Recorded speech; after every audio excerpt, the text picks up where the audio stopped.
On vous souhaite la bienvenue à ericlatour.com. Dans quelques instants, on vous parle de la tenue de la première édition du Forum Culture et Communauté. Ça va se tenir le mercredi 14 février au Centre d'art Trinity. On en parle dans quelques instants avec la présidente du comité culturel du Haut-Richelieu. Mais on reste dans le monde de la culture, on est dans le monde de la télévision. Il y a un jeune de chez nous, il a 17 ans, il est dans le monde de la télé depuis quelques années déjà. Il vient de détenir son premier rôle dans la série qui est tournée pour Radio-Canada, une série jeunesse, Mehdi et Val.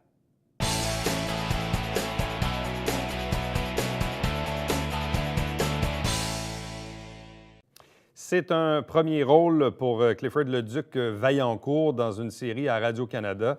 Mehdi et Val, il est avec nous entre deux tournages. Bonsoir et bienvenue. Bonsoir. J'ai cru comprendre que ton horaire du temps est assez occupé. Oui, assez. C'est sûr qu'avec les tournages, c'est un horaire assez chargé, étant donné que je suis un des deux rôles principaux. Donc, je suis là la plupart du temps, puis donc je dois apprendre à gérer mon temps avec le cégep et tout.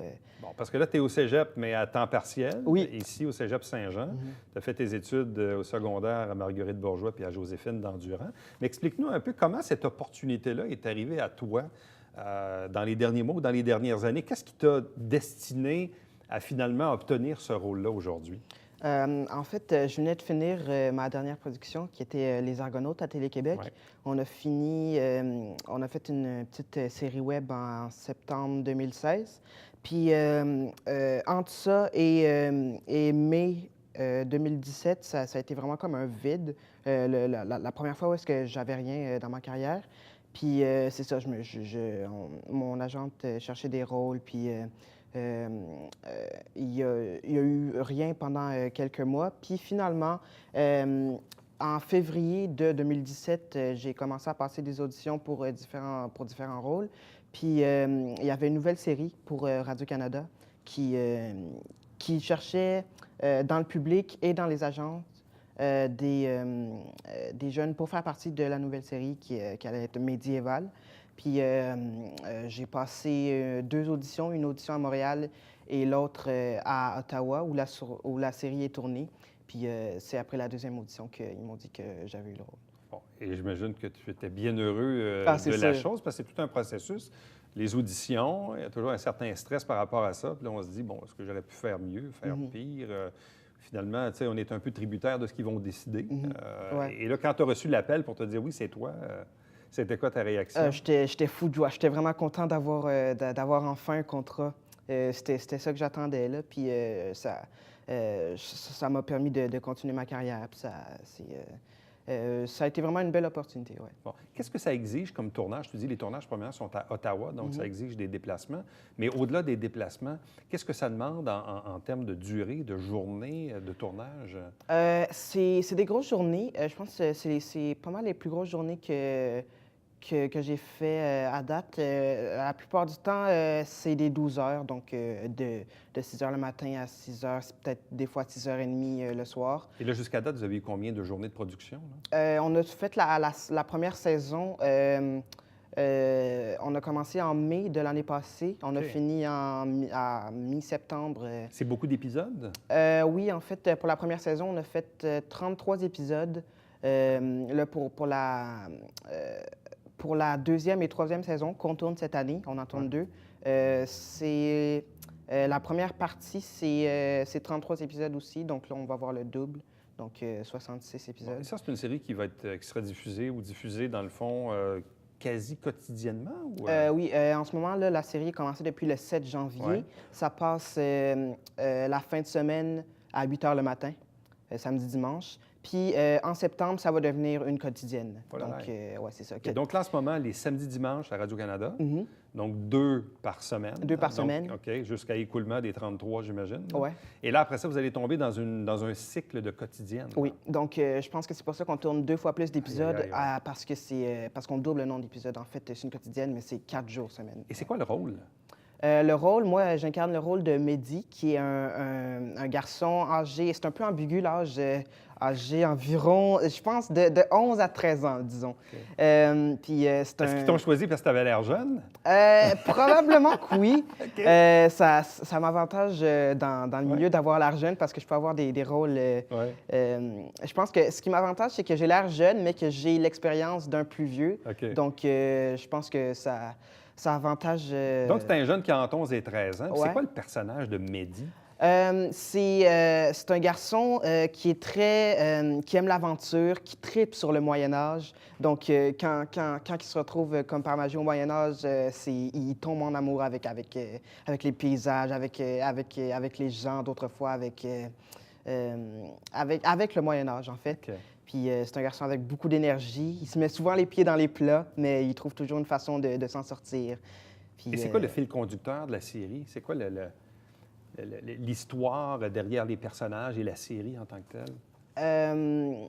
En fait, c'est Mehdi et sa demi-sœur Valérie qui aménagent ensemble parce que leurs parents commencent à se fréquenter et tout. Puis là, ils aménagent ensemble. Puis il faut qu'ils apprennent à s'entendre les uns les autres.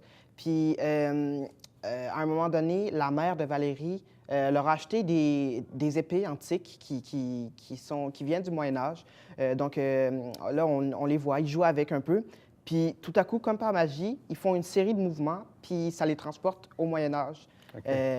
Puis c'est là, la première fois, ils sont contents, mais là, tu sais, il faut qu'ils fassent attention parce qu'il n'y a personne qui doit savoir qu'ils viennent du futur et tout ça. Donc, ils vivent des aventures rocambolesques un peu. Puis c'est ça pas mal le thème de la série. C'est de s'adapter à un univers différent, un peu comme une immigration, mais temporelle au lieu de géographique. OK. Bon, tu as fait référence à quelques occasions depuis le début de l'entrevue au mot carrière. Oui. Ta carrière, elle a commencé comment? Ma carrière a commencé, j'avais 10 ans.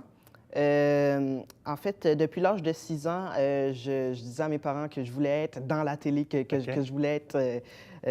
j'écoutais l'émission Kaboom à Télé-Québec, puis je disais, papa, maman, je veux être dans Kaboom avec eux. Puis ça a toujours été quelque chose qui m'intéressait. Puis à l'âge de 10 ans, je me suis inscrit à des cours de jeu devant la caméra qui étaient donnés par une agence, justement. C'est là qu'ils m'ont recruté après une session, puis que ça a commencé comme ça. J'ai commencé la première semaine que je me suis inscrit, il y a eu des auditions pour une série web qui s'appelait Taloche et Cure-dents. Puis après une série de 2 auditions, j'ai décroché un premier rôle. Puis c'est comme ça que ça a Là, à l'époque, commencé. tu avais quoi, 10, 11, 12 ans? Oui, j'avais 10 ans. Je m'en allais sur mes 11 ans. OK. Ça, c'est une série web. Oui. Puis après ça, ta première série télé dans laquelle tu as fait des apparitions, c'était laquelle? Ça a été Les Argonautes. Les Argonautes. Ouais. Et là, qu'est-ce que tu as fait comme rôle dans Les Argonautes? Pour que les gens comprennent? J'étais un de 6 enfants. C'est des enfants d'astronautes qui vivent dans l'espace avec leurs parents, puis qui découvrent des nouvelles planètes, des extraterrestres. C'est une série très éducative là, sur... c'est une série jeunesse, mais je te dirais que c'est pas comme une série jeunesse qui est un peu, pas débilisante, mais qui a un message derrière. Et dans le cas des Argonautes, comment avais-tu réussi à décrocher le rôle? Même chose, par des auditions. C'est sûr, Pixcom me connaissait déjà, mais en tant que fan de Kaboom. Ouais. Donc, j'avais soumis un dessin pour un concours de dessin que Kaboom faisait. OK. Pour, Donc, la comédie de dans le production fan te de connaissait fan club. déjà. Oui, là. il me connaissait déjà Comme parce un que... fan de la série. Oui, parce que j'avais gagné un concours pour parler à une des comédiennes de l'émission. Puis donc, je me souviens, la première fois que j'ai mis les pieds chez Pixcom, il y a quelqu'un qui avait mon dessin. Ils m'ont dit, on a encore ton dessin, puis on a encore ce que tu nous as Donc là, envoyé. quand tu as puis ça. auditionné pour les Argonautes, ils te connaissaient déjà un peu. Je pense que oui, oui. OK. Donc, processus d'audition encore là. Et dans le cas des Argonautes, qu'est-ce que ça a exigé en termes de tournage et de production? Ça a duré quand même quelques temps, ça? Oui, ça a duré 3-4 ans. Ouais. Je pense que c'était moins exigeant parce que, comme je disais, on était 6 enfants, puis on n'était pas là comme tous en même temps. Donc, on alternait, puis c'était comme un rôle principal, mais comme partagé. Et tu n'as pas eu de difficulté donc à terminer et compléter ton secondaire au travers de ça? Non, parce que c'était pas à temps plein. Des fois, j'avais comme peut-être 2 journées par semaine, puis après ça, c'est quand même exigeant, mais c'est rien à comparer à un horaire de tournage presque à temps plein. Ça t'a pas trop handicapé pour finir ton secondaire. Non, Les gens non. étaient accommodants, puis Ouais. tu prenais prenais les bouchées doubles pour arriver à Ouais. tes fins. J'ai été chanceux. Bon. Sauf que là, dans ce cas-ci, évidemment, avec le rôle, est-ce que tu avais déjà choisi d'aller au cégep à temps partiel ou si l'arrivée de Médiéval t'a comme un peu obligé à faire un choix de dire oui, je vais aller au cégep, mais je pourrais peut-être pas faire autant de cours que je voudrais là? En fait, Médiéval est arrivé, je finissais mon secondaire 5, donc j'avais OK. pas encore vraiment décidé. Je savais que je voulais m'enligner dans les écoles de théâtre, mais je savais que ça me prenait un deck en arts et lettres et tout ça. Mais l'arrivée de Médiéval a vraiment comme tout changé un peu mes plans. Donc, j'ai essayé de rentrer au cégep en septembre, mais ça n'a pas fonctionné parce que je manquais vraiment beaucoup trop de cours, donc ça n'allait pas être possible. Donc, j'ai annulé ma session, puis là, je commence en ce OK. moment-là. Ouais. Bon. Et là, évidemment, cette série-là médiévale peut quand même durer un certain temps. On ne connaît pas des fois, mais elle peut durer 2 ans, 3 ans, 4 ans, Oui, tout dépendamment des désirs mhm. du diffuseur. Mhm. Comme je te disais, on a déjà tourné la première saison, puis là, on tourne la 2 et La 2 3. et la 3. Donc, tout peut arriver. Là, Il pourrait y avoir une saison 4 ou 5 aussi. 4, là. 5, 6, OK. c'est vraiment indéterminé. Là. Bon. Et c'est quoi ton souhait? Chaque étape, évidemment, c'est un tremplin. Tu sais, les Argonautes, c'est un tremplin qui t'a amené à Médiéval. Médiéval va peut-être t'amener ailleurs. Ouais. Le ailleurs, pour toi, c'est quoi? C'est quoi que tu vises comme carrière de comédien? Peut-être une série plus... soit une série grand public ou un premier rôle au cinéma que j'aimerais beaucoup obtenir. Ouais. OK. Mais pour toi, c'est vraiment... ton avenir, pour toi, tu le vois vraiment dans le jeu d'acteur. Oui, vraiment, vraiment, vraiment. Depuis que j'ai 6 ans, c'est ça que je veux faire, puis c'est ma passion. C'est ça que j'aime faire. Qu'est-ce que tu aimes là-dedans? Franchement, c'est un peu dur à décrire. Je sais pas, j'aime... bonne question, vraiment. Les angles des personnages, apprendre les textes, la collégialité sur les plateaux. Je pense jouer un personnage, c'est vraiment quelque chose, tu sais, c'est s'éloigner de soi-même, puis se mettre dans la peau d'une autre personne que j'aime. Je pense que ça fait vraiment longtemps que j'aime faire ça parce que quand j'étais petit, je me déguisais tout le temps. Je faisais des petits spectacles dans mon sous-sol avec mes frères et sœurs, puis c'est ça. Donc, jouer la comédie, c'est quelque chose que j'ai toujours aimé faire, puis que j'aimerais toujours faire, probablement. Ouais. Et là, la question que les gens se posent, la coupe de cheveux, est-ce que c'est en rapport avec Mehdi? Oui, puis non. Est-ce que c'est Mehdi qui exige ça? Non, en fait, je suis arrivé en salle d'audition avec mes cheveux comme ça. Le réalisateur a dit « Ça, tu gardes ça, j'aime ça. » OK, donc tu n'as pas le choix à cette heure-là. Faut que tu Ouais, gardes non, c'est ça. Donc, ouais, ça vient avec le personnage, finalement. Ouais, pas mal, oui. OK. C'est devenu une partie du personnage. Bien, Clifford, merci beaucoup, puis bonne chance à toi. Merci à vous. Félicitations. Restez avec nous, puisqu'au retour, on reste encore un peu dans le monde culturel. On parle du Forum Culture et Communauté qui va se tenir très bientôt à Saint-Jean le 14 février.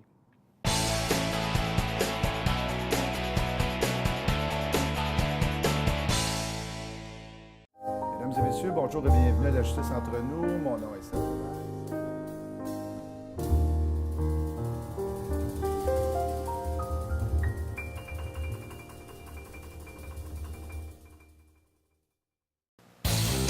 François, cette semaine à Sport Express. Oui, Jean Deslauriers et Alex Surprenant. Et c'est également le Super Bowl. Alors voici ce que vont faire les Ghosts. Ils vont attraper les ballons, ils vont faire les toucher, puis ils vont te sacrer une volée. Aïe, aïe. OK, salut.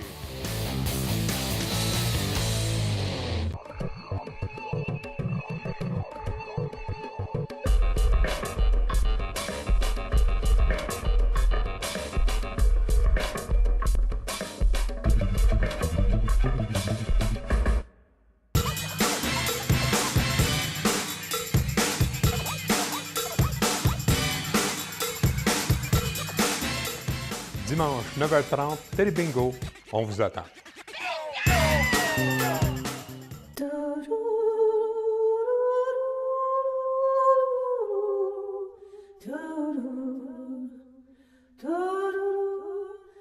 Coulisses Bêta, jeudi, 19h.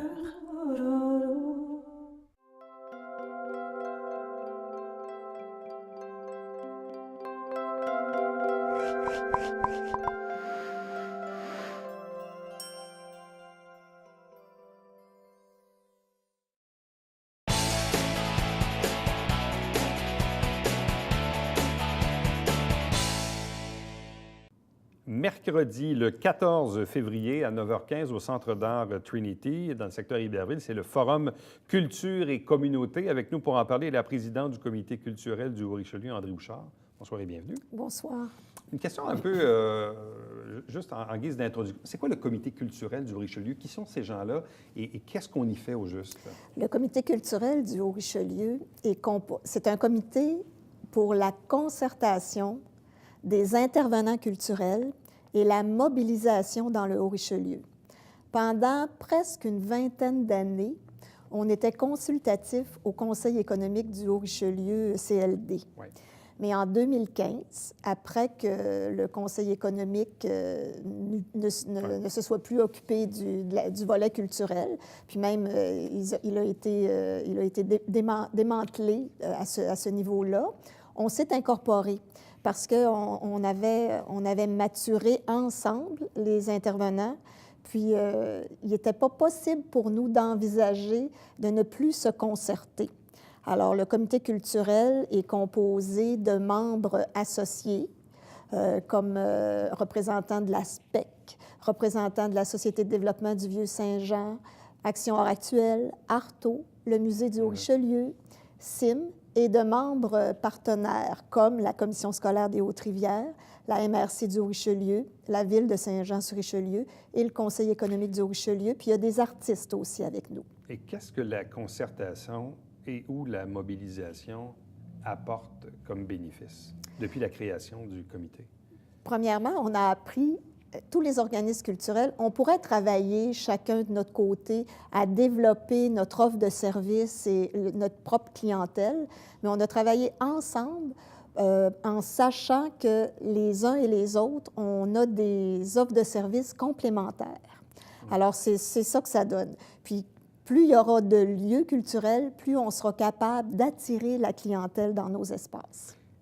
C'est peut-être une question de perception, mais moi qui connais évidemment tous les intervenants que vous avez nommés, on les reçoit tous ici à différents moments dans l'année, j'ai l'impression que sur le territoire, le milieu culturel est fort, il est riche, il est diversifié, et surtout, depuis quelques années maintenant, je ne vois plus et je n'entends plus de chicanes de clocher, comme il y en a déjà eu là, à une certaine époque. L'impression qu'effectivement, le milieu culturel est assez tissé serré.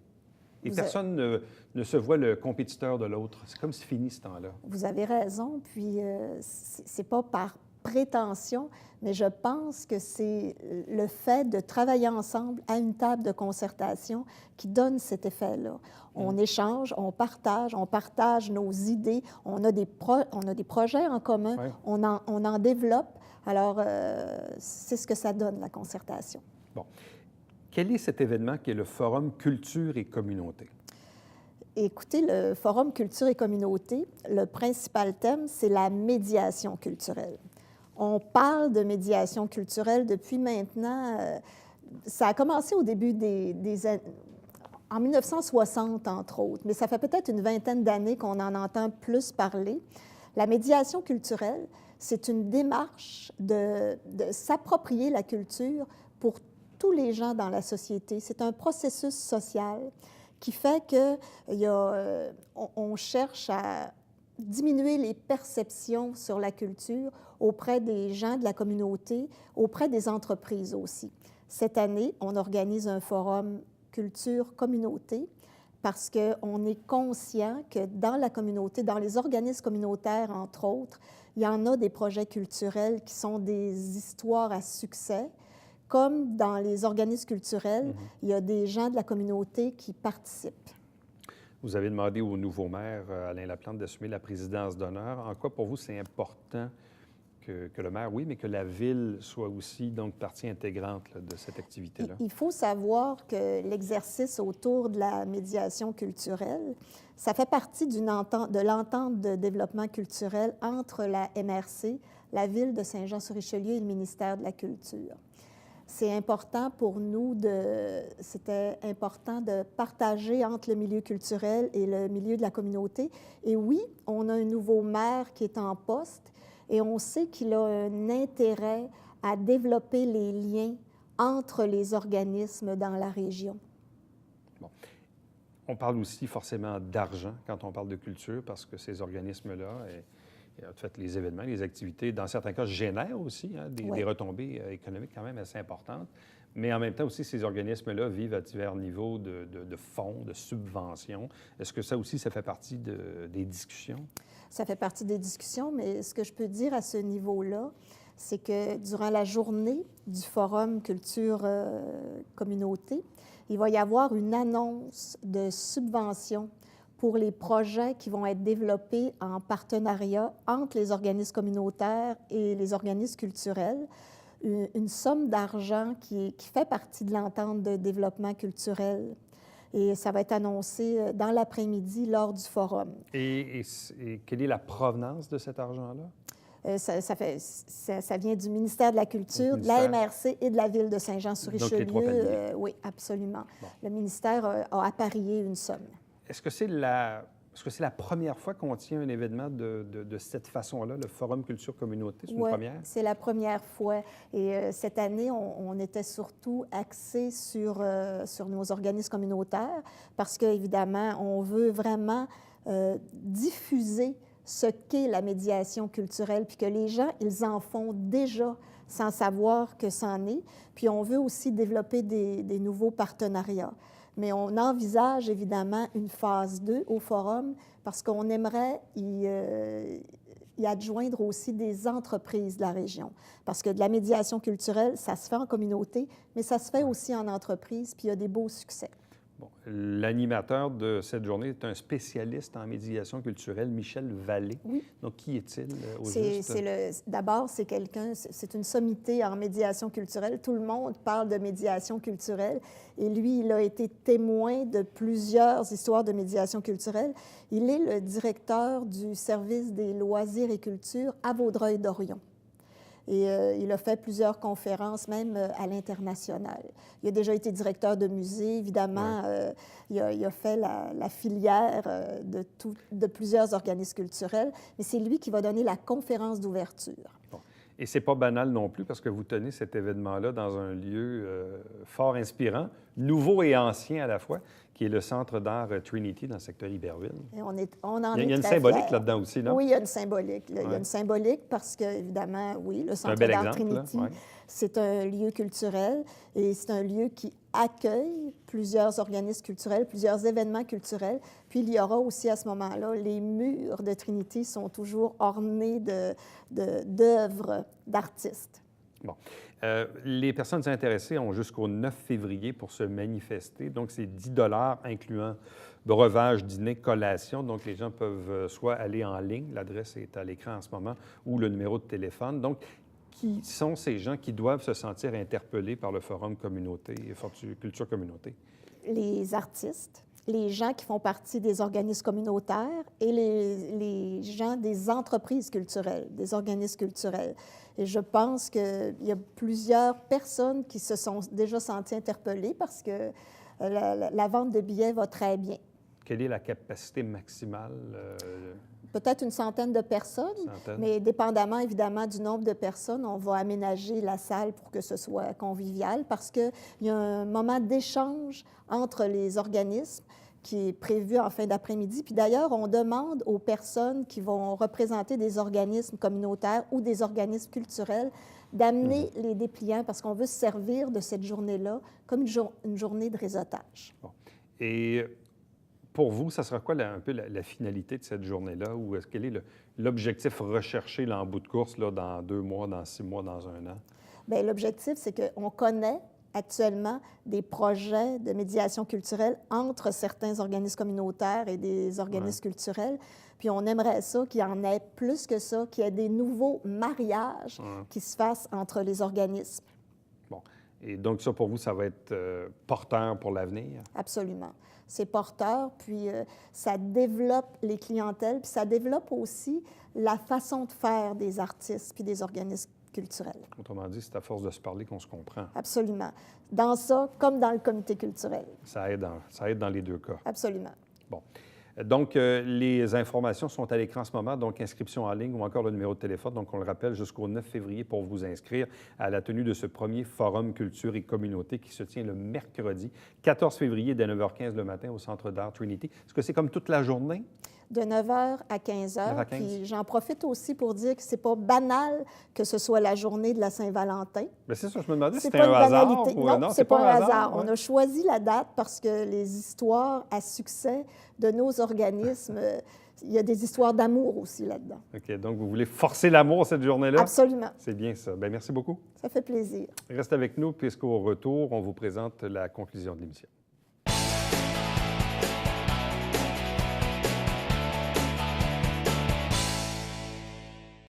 Du 4 au 10 février, c'est la Semaine nationale de prévention du suicide. Évidemment, ici, c'est souligné dans le Haut-Richelieu, Rouville, territoire évidemment desservi par le Centre de prévention. Je vous ai mis au bas de l'écran le numéro de téléphone, l'adresse Internet également. Vous savez, la ligne 24/7. Ça le dit, 24 heures par jour, 7 jours par semaine, vous pouvez téléphoner au numéro qui est au bas de l'écran pour obtenir de l'aide et surtout de l'écoute. Chaque semaine, on vous présente un résumé des extraits des travaux du Conseil de ville. Et puis, tous les dimanches matin, 9h30 en direct, c'est le Télébingo avec toujours 4 000 $ en prix chaque semaine. À demain. Bye bye.